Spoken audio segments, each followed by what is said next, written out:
अस्सलाम वालेकुम दोस्तों। ड्रामा सीरियल वीरन जी वस्ती ड्रामे में छा थींदो। छा मल्हार हाणे पंहिंजी माउ जो प्लान कंदो बिजार खान सां? छा सोडा मल्हार जो साथ ॾेई ऐं रेस बिजार खान खे पूरो कंदो? छा चिबड़ खान पंहिंजी धीउ बानो जो प्लान कंदो रेस बिजार खान सां? छा रेस बिजार खान बानो खे अगवा करण जी ख्वाबू लहंदो? त दोस्तों तव्हांखे सॼी कहाणी ऐं अपडेट इन नंढड़ी ऐं छोटड़ी वीडियो में ॾियण वारा आहियूं। दोस्तों वीडियो खे आख़िर ताईं ॾिसंदा मुंहिंजे यूट्यूब चैनल ज़मीर जमाली खे लाज़मी सब्सक्राइब कंदा।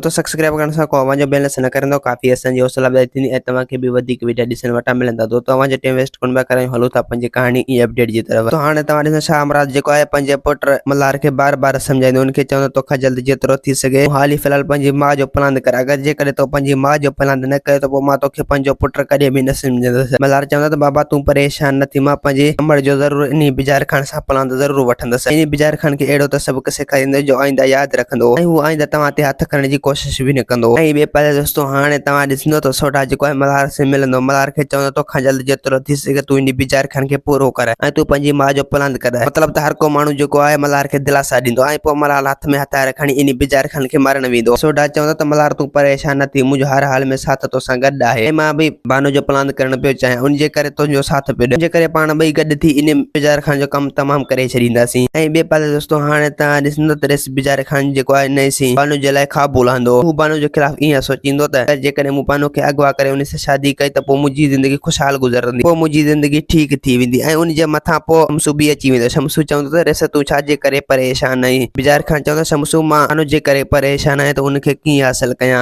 ऐं उनखे पंहिंजी घरवारी कीअं बनायां? जेकॾहिं मूं उनखे पंहिंजी घरवारी बनायो त पोइ मुंहिंजी ज़िंदगी ख़ुशहाल थी वेंदी। शमसू चवंदो त अगरि जेकॾहिं बानो सां शादी करणी आहे त पोइ तोखे उनखे अगवा करणो पवंदो। मतिलबु त शमसू जेको आहे उनखे दिलासा ॾींदो, उनखे चवंदो तोखां जल्द जेतिरो थी सघे तूं इन बानो खे अगवा करे ऐं उन सां शादी करे छॾ। बिजार खान चवंदो त हाणे मां ईअं ई कंदुसि, बानो खे ज़रूरु अगवा कंदुसि। दोस्तों उम्मीद आहे कहाणी आई हूंदी, तव्हांखे पसंदि असांखे ॾींदा हाणे जा त वरी तव्हां सां मिलंदासीं के नई ईंदड़ वीडियो में। ख़ुदा हाफ़िज़।